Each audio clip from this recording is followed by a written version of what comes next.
Welcome, everyone. Today is International Privacy Law Day, and I was honored because BrightTALK asked me, Deborah Baker, who I am, to speak to, pull this webinar together. And I've got an awesome panel that I'm excited for you to meet, and we're going to be talking about the privacy of your healthcare data. Now, first I want to introduce myself. I'm Deborah Baker. I have 20 years in information security, starting in the U.S. Air Force. I did networking in the 90s. I did do my first pen test, and by the end of the 90s, I worked at Entrust, which was a PKI software development company, and I was solidly in the information security space. I'm also founder of the Johns Hopkins Cryptographic Knowledge Base, Crypto Done Right. And what this is practical cryptographic information. So if you want to know which algorithms, key sizes, things like that, that's a great site to go and check that out. In 2019, I was selected as one of the top 100 women in cybersecurity, and I wanted to give a big shout out to Steve Morgan, who wrote this book, Women Know Cyber. And Michelle Dennedy, who's also one of our panelists, she's also in the book. So now I want you to meet this amazing panel, and I'm going to start with Ellie Dahl. She is a research scientist at Crimson Vista. Ellie? Hey guys, so I'm Ellie. My background is software engineering, and I worked for a while as a software engineer at Cisco, which is where I think I met Debra. We were working on the Crypto Done Right project together. So I've done lots of ethical hacking and kind of applied crypto. I moved from Cisco to an industry research lab, and now I largely do technical consulting for litigation, but I do lots of research too in my spare time, and that's kind of gotten me deeper into the applied cryptography world, which is where my intersection is with privacy, kind of the technical side of privacy. So I'm happy to be here today. Thanks so much, Ellie. Next up, we have Anna Kirkland Smith. She's a data scientist, and she currently works at MetLife. Hey, Debra. Thanks for having me. Yes, I am Anna Kirkland Smith. I'm a data scientist. I make models for online security and fraud detection in banking and insurance. And I'm also the founder of the Data Scientists Society. That's awesome. Next up, we have Karen Schnell, and she has a really interesting background because she's a registered nurse and she's also in cybersecurity. She's a cybersecurity business architect. Karen? Yeah, so thanks, Deborah. Yes, I have about a 30-year career in industry from Nortel Networks to IBM to Cisco Systems.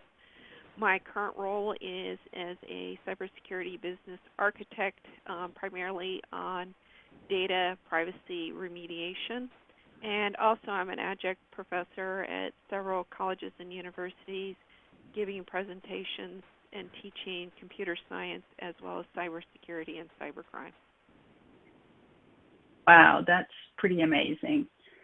Lastly, we have Michelle Dennedy, and she had a conflict, but I'm hoping she'll be able to make it by the end of the webinar.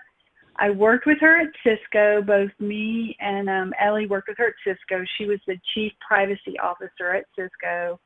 She's currently the CEO of DrumWave, and she's also a privacy attorney. So hopefully, like I said, she'll be able to fit us in her busy schedule.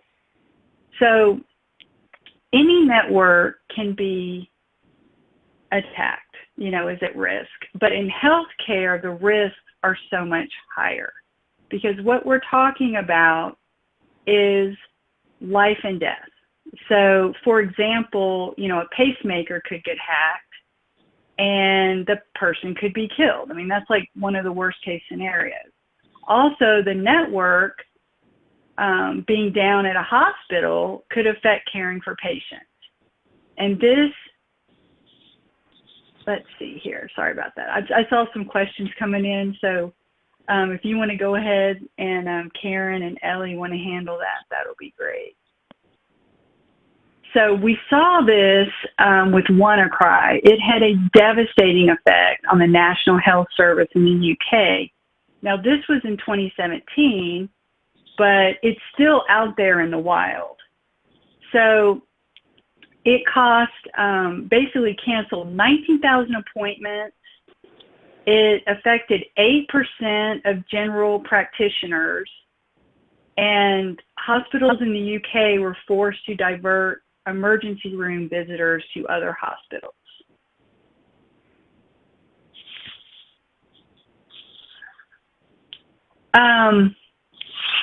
Okay, I'm sorry. So basically what Wannacry is it's a malware, but it's ransomware malware. It was based on an NSA hacking tool, basically two different tools that were put together, Eternal Blue and Double Pulsar. And what it does is it, once it infects a machine, it encrypts the files and says that you have to pay the ransom in order to get access to your files. Now, it also self-propagates on the network using SMB version 1.0. So if one machine gets infected and your machines aren't patched, you're running like, for example, Windows 7 that's unpatched, then it can just propagate across your network. Now, ransomware, this has not gone away. It is still a major issue, like for all industries, but especially healthcare. And there was a major attack that was just for the New Jersey hospitals that was just, hit the media in December, where New Jersey's largest hospital system, they just paid the ransomware attack. It affected them for 5 days, and they finally just paid the ransom, which is what a lot of these companies end up doing. Now, ransomware, I mean, if you go out and do a search, there's all sorts of, different variants now. And the big story right now is with Bleeping Computer, that essentially ransomware is now a data breach. So the latest ransomware, which is Revel, is sending the files to, essentially what it does is it sends the files before it encrypts it to an off-site server that's controlled by the hacker. And then, so if you have, for example, and we're going to talk more about how you can protect yourself from ransomware, but if you have good backups, because one of the things you could do is if you have good backups, you can just not pay the ransom and just recover your devices. Well, what they're doing is they're saying, okay, we're going to dump all of your files on the dark web. We know that you're subject, in this case, the company was subject to GDPR, but it could be the HIPAA law in the U.S., it could be the California Protection Act. And if you don't pay up, then now it's a data breach and you're going to be subject to all these, lawsuits and things like that. Now, Ellie's going to tell us more about scheduled backups. Yeah, so these are just some kind of technical controls for protecting yourself against ransomware. So you always want to be doing your scheduled backups. There are certain software versions that you shouldn't be using, turning off RDP, and ports that you aren't using.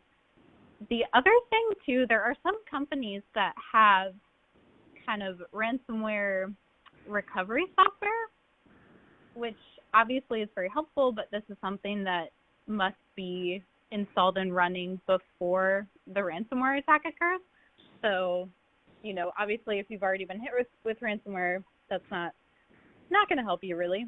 The other thing that I wanted to point out, these technical controls, obviously if you're doing this technical work, that's super helpful, but, what about if you're not doing technical work, or just like from a consumer standpoint, what about these privacy issues? And I think that kind of some of the best things that we can do as consumers are advocating for privacy, asking your healthcare providers what they're doing in the realm of cybersecurity and privacy. I know a lot of hospital systems use different softwares that have like mobile apps or whatever, different ways to log in, and just kind of being a user that is looking out for security, maybe issues or concerns or privacy issues or concerns, and pointing those out when those come up. And then, of course, if you're in maybe the development or management world, just being aware and thinking about the privacy issues of your end users as things are being developed is the other big thing that we can do, kind of looking forward as we're trying to protect ourselves, but also be proactive as products are being developed. Okay, yeah. So one of the things, I don't know, did you mention, because so one of the things, if you are hit by a ransomware attack, there are legitimate sites where you can get the decryption key. And so I do have those listed like on the slide, like nomoreransom.org, for example. So that's one of your options. So another thing that I want to talk about is the Internet of Things and your health data. So how is the Internet of Things impacting cybersecurity and your health data? And I wanted to get Karen's feedback on this. Okay, so I've given presentations on this before, and one of the things that I like people to think about when I talk about this is that being a hacker, being on the dark side, so to speak, is a business, and they have a business model. So when it comes to hacking or doing a ransomware or some other cyber threat, especially in healthcare, one of the things is that it's got to be for profit. So attacking some little old lady or old gentleman's pacemaker is not going to be profitable. But getting healthcare records, insurance information, is quite profitable. So one of the things us as consumers, though, worry about, especially as we're heading towards smart homes and the Internet of Things, is what about our healthcare devices? What about our Fitbits? What about medical monitoring equipment? One of the legacy issues is a lot of this equipment had proprietary operating systems and legacy code in them. And so that is a hacker's, dream, is to find any vulnerabilities in those things. But again, let's think about it. How many times has it hit the news that somebody died because their medical equipment was hacked?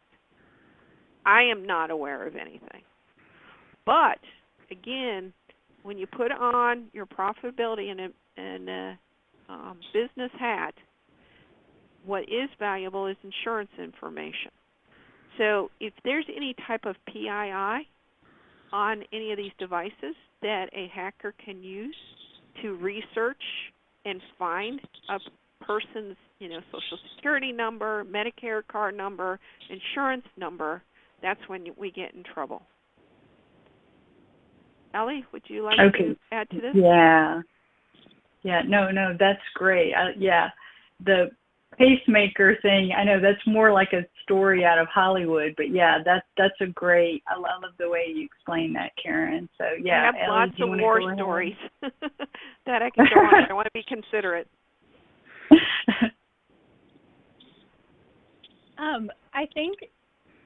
I think we were laughing about this last time because it is kind of in Hollywood, but this, I don't know, it's really scary to think someone can launch like a targeted attack against another person if they know what kind of medical devices they have to use. And a lot of these things, especially like implanted medical devices, this is not something that you can just update easily, right? If something is kind of surgically inserted into someone. That's not easy to update. So that's kind of another reason that we need to be like involved in the industry working groups and just advocating for these things looking forward, because it's harder to tack on privacy and security to technology that's already been built than it is to think about it kind of as we're building it. Right. Yeah, no, that's great. Yeah, you're right about that. You need to think about it when they're actually building it versus like afterwards. So, and that is improving. I mean, to give another case in point here is my mother recently had to have a pacemaker installed. Used to be you had to go in and have it checked, but now she's set up with Bluetooth, and they can check her readings right from home. And the same with doing any software updates or patches. They can send it right over, basically the internet, wirelessly to her pacemaker. So she doesn't, once her pacemaker is, where they would have to take it out to update it, now it can be downloaded just like any other device that we want to upgrade or change. Right. Wow. Okay. I was wondering about that. I was wondering if they've actually gotten to a point where they have Bluetooth and things like that. That's really interesting. And like I said, I can go on, but I'm going to let the next Right. Now, there's been a lot of stories around healthcare and cybersecurity, and one that came up recently, and this was PBS, is that ransomware data breaches at hospitals are actually tied to an uptick in fatal heart attacks. And so Anna's going to tell us more about this. Yeah, Deborah, this article was fascinating. It talked about a scenario that we haven't mentioned in our talk so far. We've talked about a hospital's network being shut down and unable to deliver service in the moment, and we've talked about the scenario where an individual's medical device, maybe this pacemaker or an insulin deliverer, is compromised and doesn't deliver as promised.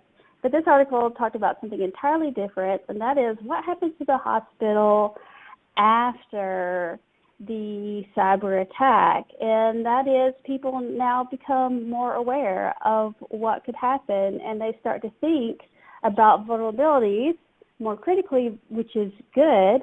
But they realize, like we all do, after we've gone through something, terrible, we realize that, sometimes our greatest vulnerabilities are from people closest to us. And in the business, we call this the insider threat. What if someone inside the hospital did something adverse? And this becomes all the lessons learned all combined. People put a lot of controls in place, which is great. You want more controls to prevent some of these situations we've talked about. But is there a downside? Could it be that lack of trust really slows down the medical professional? When you show up to the hospital with a health issue, you need to be treated.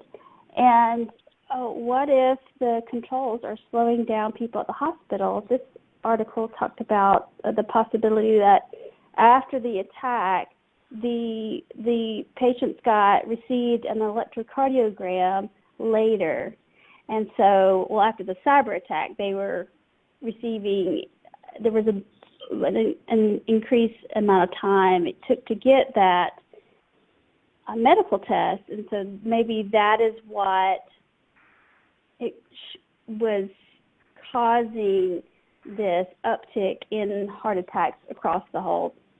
So I think this is important for us to think about. I think that the threat agents that target us just want to do any damage they can, and part of the damage is how they can slow us down after the attack. So this is another reason why we are becoming aware of these issues and spreading the word, and prompting the makers of these devices and our network administrators to do something.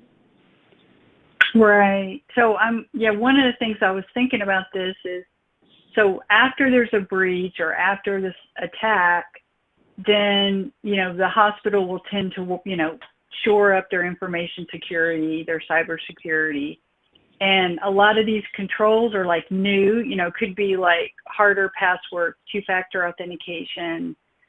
And there's probably just getting used to these changes is, you know, slowing it down. So hopefully over time, when these become more like just part of the normal processes and procedures, you know, we'll see these numbers go down basically. Because you hate to see this, that it's actually, you know, causing deaths, you know, based on these information security processes and procedures they're putting in place. Now, the next thing I want to talk about is Google's Project Nightingale. Now, the Wall Street Journal, they broke this story, and there's actually a federal investigation because of this. But essentially, Google is working with this hospital network, Ascension, and they're doing it for free because they're building like this new AI program in the cloud. And seemingly it's for, you know, there's good reasons. But the problem is the people, you know, you signed your HIPAA form, you had no idea that your healthcare records were going to be going out into the Google cloud. And Michelle, she actually wasn't able to make it. We're hoping she might be able to dial in at the end and give us some of her insight, but I'm going to go ahead and let, you know, from the panel, if we want to talk about this. Karen, do you want to talk about it?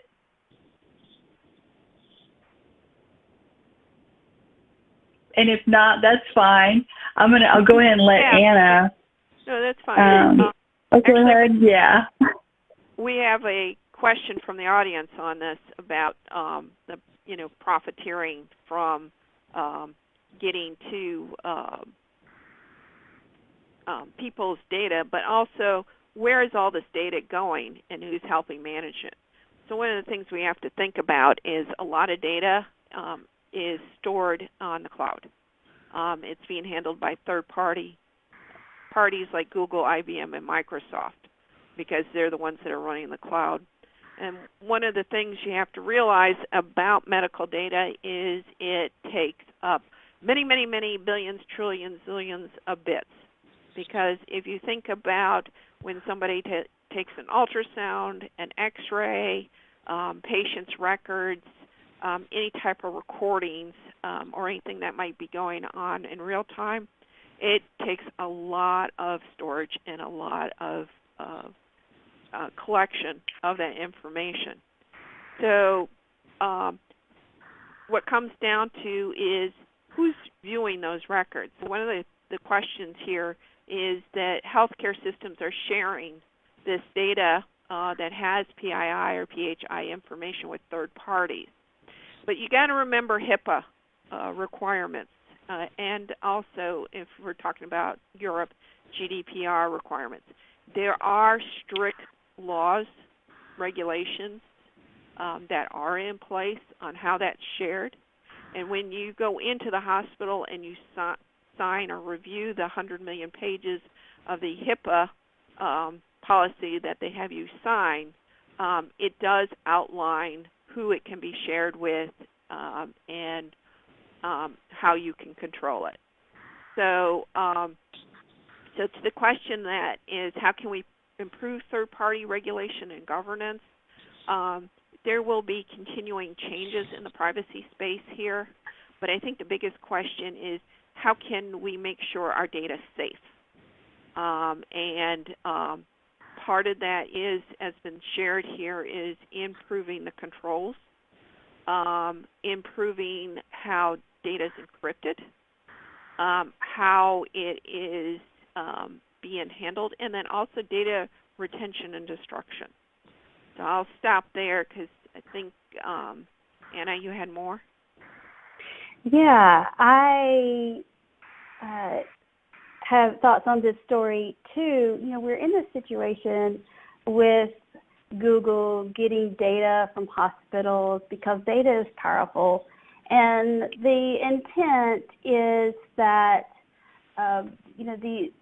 they're going to use analytics and find something fascinating about human health. Well, I have so many different ideas about how the story could go, and let me share with you a story I have to illustrate a point and what other alternatives there are. So about 5 years ago, my brother had leukemia, and I had the opportunity to be a donor to him, and he's doing great.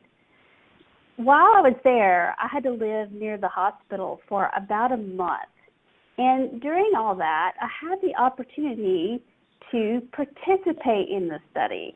And I clearly remember the form. Someone approached me and said, hey, can we have your data?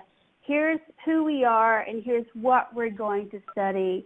Would you give it to us? And so I owned my data, and I said, yes, I will do it. And I wanted to do it because I wanted them to help people like my brother. And there was, there was a form, and I knew who they were. They had to persuade me into sharing my data. That is the scenario that we should think about when we share our data, especially as women. We know that women do not get diagnosed as quickly as men. We know that if there's a disease that's associated with womanhood, it doesn't get studied as much as other diseases. And we know women aren't well represented in this profession, and we know the studies themselves. If you hear some random news story about a study, chances are it was looking only at men and not as at women when they drew their conclusions. So we have all this gap to fill when it comes to women's health. So if the legal arrangement were, and I believe it should be, I own my data, I wouldn't want this scenario to happen where the hospital is sharing my data with Google. I want to own my data, and I want the chance to say, yes, this is my data, and I want to identify research organizations that promote or studying women's health, because that's what I need and that's what I believe in. And I think the ultimate answer here is a legal foundation where we own our data. And so that's what I hope to see. Just want everyone to keep in mind there's so many good things that can happen with data too. But there's huge profits in it too. Yeah. Now I wanted Ellie to talk about this too and give her take. Yeah, so I have a couple of comments. One is kind of more on the cryptography research side, and then the other one is governance. So I'll start with governance. I think that what is going to help the most going forward, and Karen kind of touched on this, but we do need that governance in place. And it's interesting because there is no precedent for these kinds of things right now. Different organizations sharing data without our consent. We don't know anything about that. There's no rules about this. These are all new things, and I think that to best get governance that works in favor of the end user and in favor of the patient is for all of us to get involved, right? People from small businesses, people who are patients, people from big businesses. We need all of these voices in the conversation, so I think that's really important. The second point I wanted to make quickly, just kind of on the researchy side of things, Anna mentioned consent, especially with this Project Nightingale. So in the crypto space right now, there are technologies that are kind of getting ready to roll out into mainstream that would allow computations and analytics to be done on data without leaking privacy. So that's obviously really powerful. We could maybe do analytics on an entire encrypted database. So the actual values in the database don't have to be known, but we still could learn things about them, which, as you can imagine, super powerful and cool. But there's kind of the flip side of that conversation too, where, does that mean that people don't have to consent anymore? Because, maybe the argument from the companies doing the analytics is, well, I didn't need to ask your permission because your privacy can't be leaked, right? And I don't know that that's something everyone is okay with. It's not something I have an answer to, obviously. These are conversations that are just starting to happen as the research develops and things are kind of hitting the mainstream. But I just wanted to toss that out there as food for thought, just another conversation that's happening and needs more voices. Yeah, and well, Ellie, can you talk a little bit more about the homomorphic cryptography? Because I know you had mentioned that previously when we were talking about this. Yeah, so there are a few technologies that work to, I guess, anonymize data sets. One is differential privacy, which is kind of where like noise is added to data sets so that it's harder to identify, you know, personal, I guess, harder to link the person to the data, right? There's multi-party computation, which brings privacy kind of by way of distribution.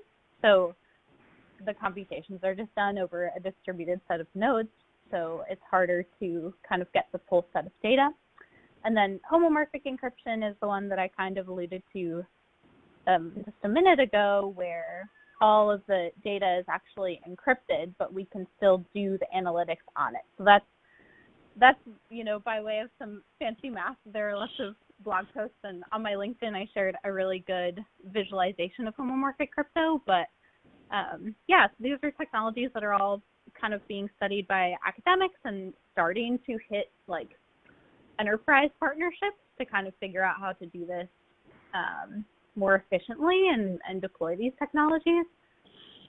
But again, I think that's going to bring up some questions that maybe we can't foresee. So I think it's good to proceed with caution and just kind of be aware as we move forward.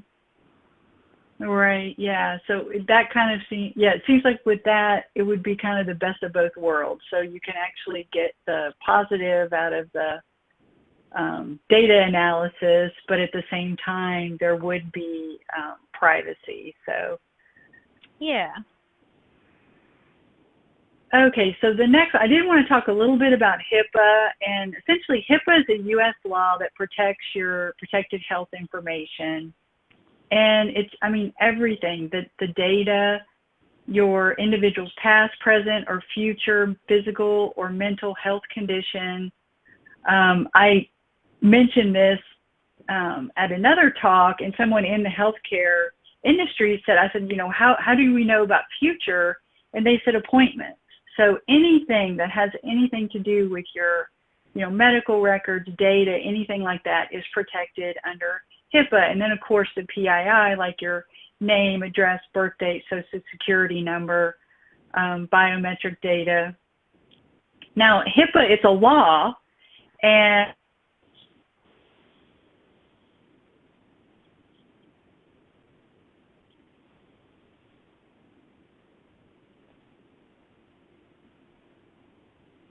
Uh-oh, we might have just lost Deborah.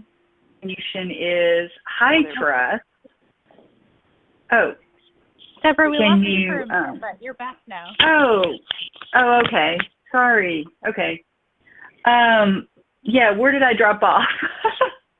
You were just covering a law and Oh, okay. So, yeah, so basically, so HIPAA is a law, and it's not actually a standard. But one of the things I was going to talk about is High Trust is, the High Trust Alliance is a nonprofit that formed in 2007, which was a consortium of healthcare organizations.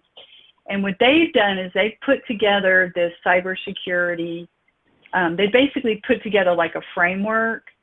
And if you're certified to High Trust, then it actually covers HIPAA and PCI and GDPR. So you can get assessed once, and then you can report to all these different, you know, standards or laws or whatever. So I love that idea that it's, you know, simplifies it.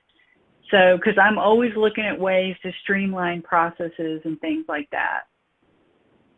And I wanted to talk about, you know, what can you do to make yourself, my slides just went like crazy on me. Oh boy, okay, going. Yeah, what can you do to protect yourself? And let me see if I can get back on here.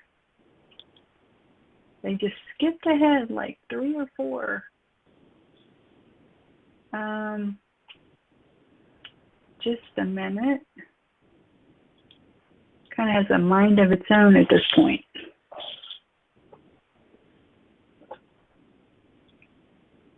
Okay, so I'd like to get the slide back up, but basically, what can you do to protect yourself? So we're going to start with physical security. A lot of the things are things that your company is probably already doing, but you might not have thought about. And this would be, for example, making sure that all of your computer equipment is in like a locked closet, for example. Or that you have badge access. So you don't just want people to be able to just come in and get access to your computer equipment and things like that. You want to know your network. So you want to do a network inventory on your network.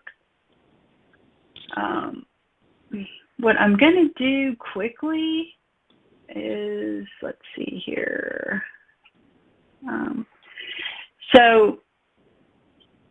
I was trying to get my slide to come back up. It just kind of like skipped back over. So I do apologize for that because I thought I would use the BrightTALK slide thing.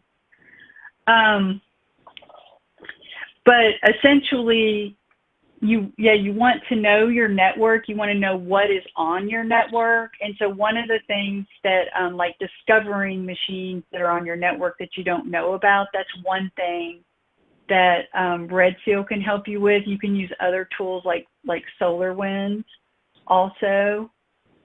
You want to identify your critical assets. And that's one thing that only you can do. You can't really have a tool do that for you. Like, you're going to have to figure out which assets, for example, that actually have the medical data, basically that critical path, and this is also like for PCI too. So if you're scanning your credit card all the way through your network, you want to do patching and things that we've got, hundreds of different patches that come in every week.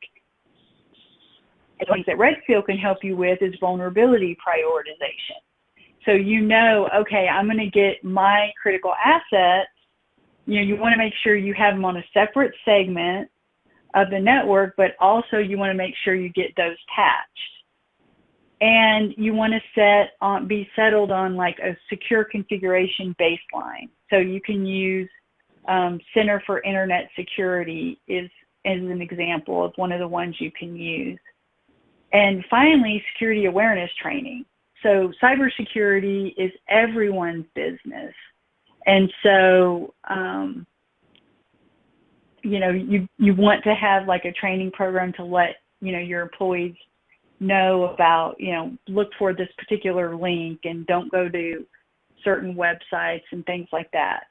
So research from Gartner suggests that 99% of firewall breaches will be caused by simple firewall misconfigurations, not flaws. And we actually saw that. That's actually what happened with the Capital One breach. So why does it matter? Well, it matters because, you're going to be fined, and there's also lawsuits that follow. So a typical large-scale database like breach at a large company could be upwards of $2 billion.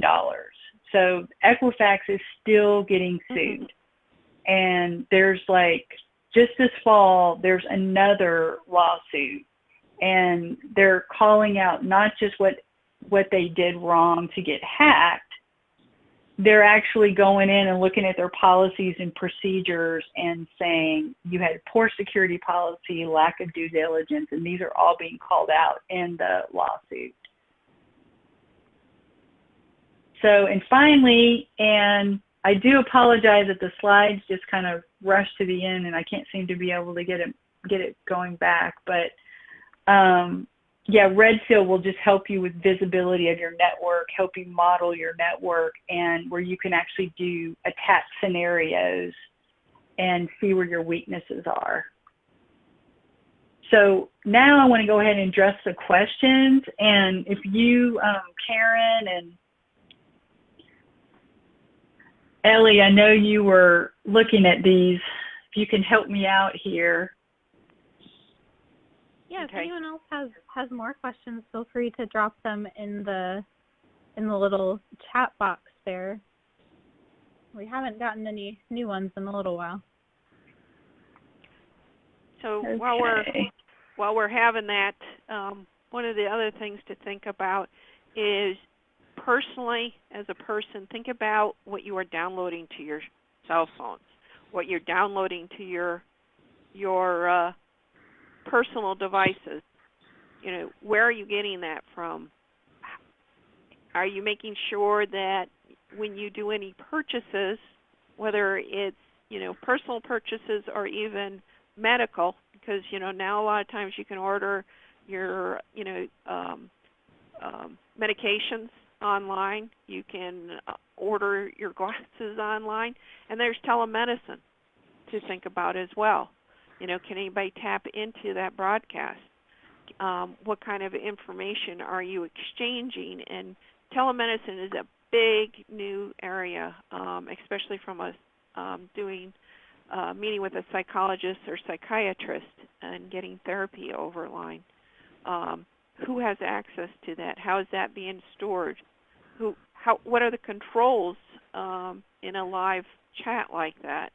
That is all a new area, and what's the liability that goes along with that? Another hat that I wear is I'm a legal nurse consultant. So, you know, think about your own interaction, you know, as you're going to your healthcare provider, as you're going to the hospital, as you're going to the health spa. You know, what kinds of information is being collected and how do they store it?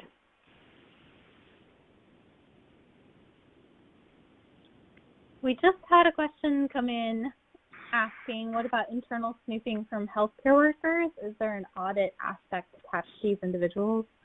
So, Karen, you might be the best one to answer that. Yeah, there is. So, if I paint the picture of what can be done, and one of the problems with the more stuff you add to your infrastructure, your information system, the slower it is. But yes, there is basically software that can be added to a healthcare network to identify individuals and who's signing on, who's viewing the data. If it's a personal device, they can track that. So there is items out there that can be provided. Plus, there are lots of products out there that can actually trace back to the malicious user. How many times does that person log on? Has credentials been stolen? Can they match those credentials to the end user? Can they track the ransomware user? Can they track it to a bot? Can they track it to, what country did that come from? There's rules when we set up firewalls, intrusion threat detection, as well as algorithms that can help with that. So I wanted to point out too, obviously I think that the rules and the governance are incredibly important, but also the flip side of that is implementing the technical controls too, and this is another use case. This specific kind of snooping, internal snooping thing is another use case for these applied cryptography things like homomorphic encryption, because if you can imagine that, you know, only the person whose data it is and the doctor are able to decrypt the information, then maybe the internal people logging in can't actually see what the values are, right? So that also helps. Yeah, healthcare is a huge application for some of this applied crypto, but it's still kind of getting ready for prime time here. Think about when you go do myancestry.com. You're actually that's a big question coming up, is who owns that DNA data, because the police have actually been using that data to actually track back to murder scenes and other types of criminal activities. One thing people got to remember is, how is bin Laden ever captured? It's because they used DNA from, I believe it was his son, and they had a healthcare worker going around in the area that he was giving vaccines, and they saved that, and they were able then to track him down that way. So, think about when you go and share your DNA. Yeah, that's a good thing to Sorry, Debra. to think about. Yeah, no, go ahead, Ellie. Yeah, there's another question that just came in asking if there's any evidence of genomic data being sold on the dark web. I don't know if someone wants to answer that, or I can't. I don't know of that. Again, if I had to answer that question, what's the, just like, we talked about ransomware, the business model of a hacker is, what's my profit? And from any reading and my knowledge, I don't know if there is for profit to be made. So if they got that data, who would they sell it to? And for what?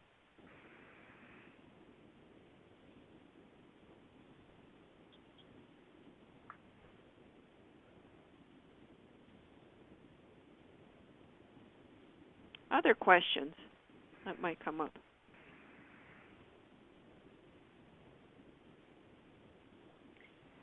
I don't see anything else coming in, but I don't know, Debra, if you're able to get the contact slide up, but you guys can feel free to reach out to us if you have, other questions, or just wanted to kind of have further discussion about any of these things.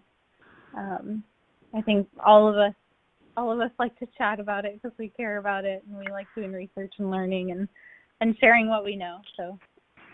Yeah, so feel free, to reach out to us on social media. Ellie and I, we're both on Twitter. You should be able to find us on, all of us on LinkedIn also.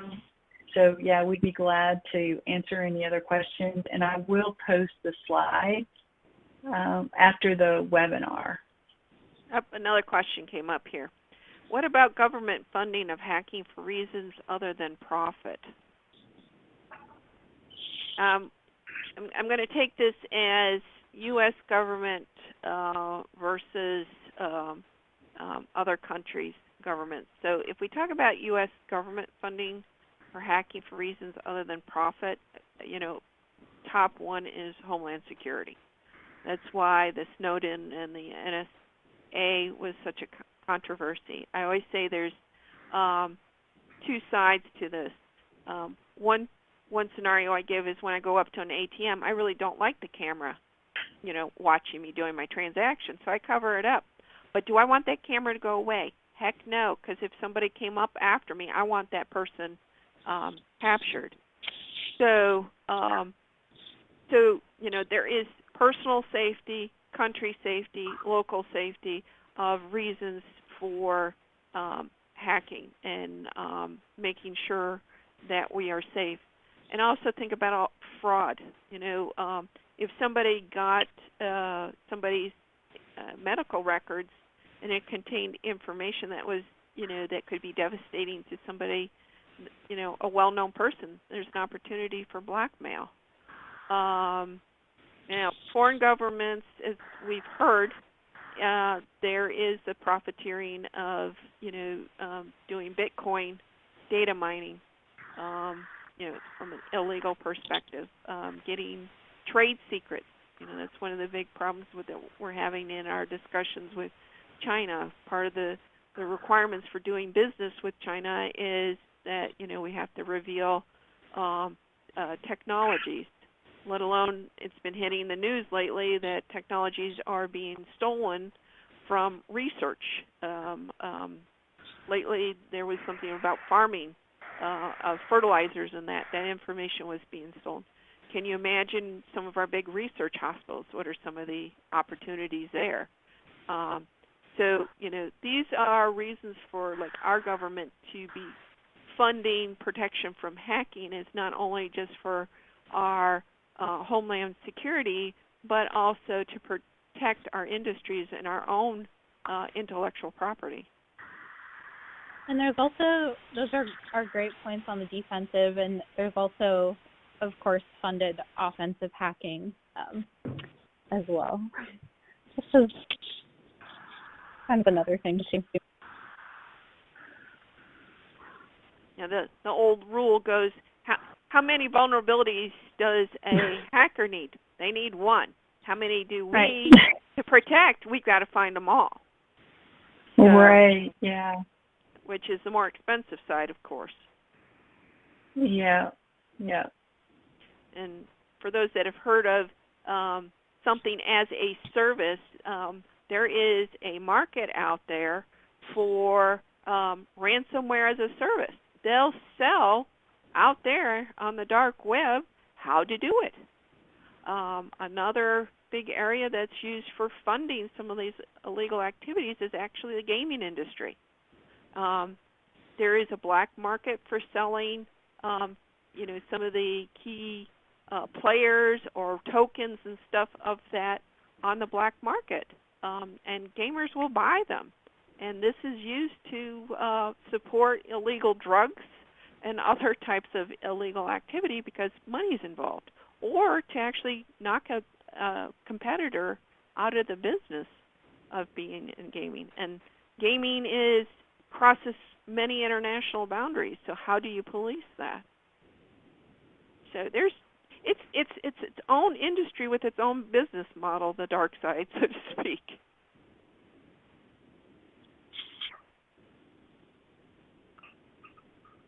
Yeah, that's really interesting. I know on this ransomware, from my understanding, they've even got helplines. So if you are, and they're like going to help you, send them the $300 and, and give you your decryption key, hopefully, to let you decrypt. And it's like, anyway, luckily I haven't ever had to call one, but anyway, it's kind of a scary how organized they are. That's why it's called organized crime. Yeah. Exactly. They're big into it. Okay, is there an average rate of non-paternity? If the average rate of non-paternity is 10% across the world, what is the value of this information on the dark web for blackmail purposes? Well, it's the size of the bank account of the target, is my guess.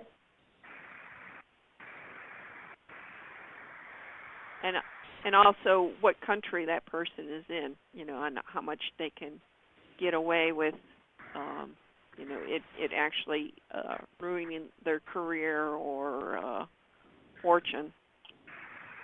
Right. That's kind of an interesting food for thought too, because it's not just like, well, I'm going to sell this data set. It's like, how can I exploit the certain details of the data set, or like pick out certain targets, right? So that's another good thing to be thinking about. That's why we need to build privacy in up front. One of the interesting things that I read about is that be careful of your own picture and biometric data. You only have one of that, because if somebody got your fingerprints, your iris, or any other biometric data, it's not like you can go and get a new credit card number. So that was one thing that we didn't cover here is, biometric. One of the scenarios that, stories that I read is a group of college class took a picture of an individual, and based on being able to search the web enough, they were able to get that person, without knowing their name or anything, they collected enough information that they came within, I believe, 2 numbers of their Social Security number. Another question came up. Genetic data is increasingly embedded in health records. To answer that one, again, when we talk about controls, there's access controls of who can see what data in health records.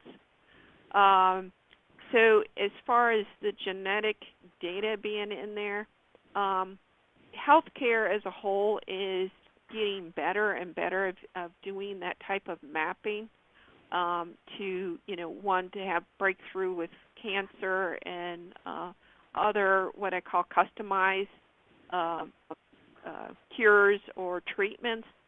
So I call these Karen's theories, but when we look at genetic data, I think whoever brought this up, that's a very good landscape to be considering for privacy, because think about as, in China, twins were produced with genetic altering that would be resistant to HIV.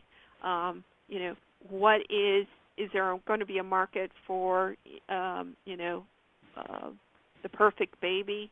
Is there going to be market for, selling these types of genetic fixes or alterations?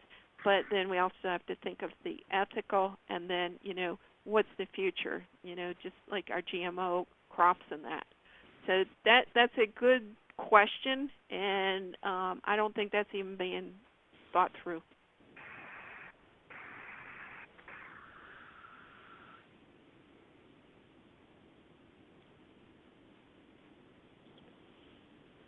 So we have 3 minutes. Is there anything else that we should cover or have closing statement on, Deborah? Yeah, I think the questions are pretty much closed at this point, and I just wanted to thank everyone for joining me for this panel. And I think this was really informative, and we were able to talk about some of the latest threats in healthcare. And is there anything anybody else wants to say in closing? I just want to stress that I think advocating for these things is what's going to get them to bubble up to the point where we can kind of develop governance. So I think that's really important. Just get involved where you can. And again, feel free to reach out to us if you wanted to chat further. But otherwise, thanks for listening to us. Yeah, thanks, everyone. Thank you. Thanks again.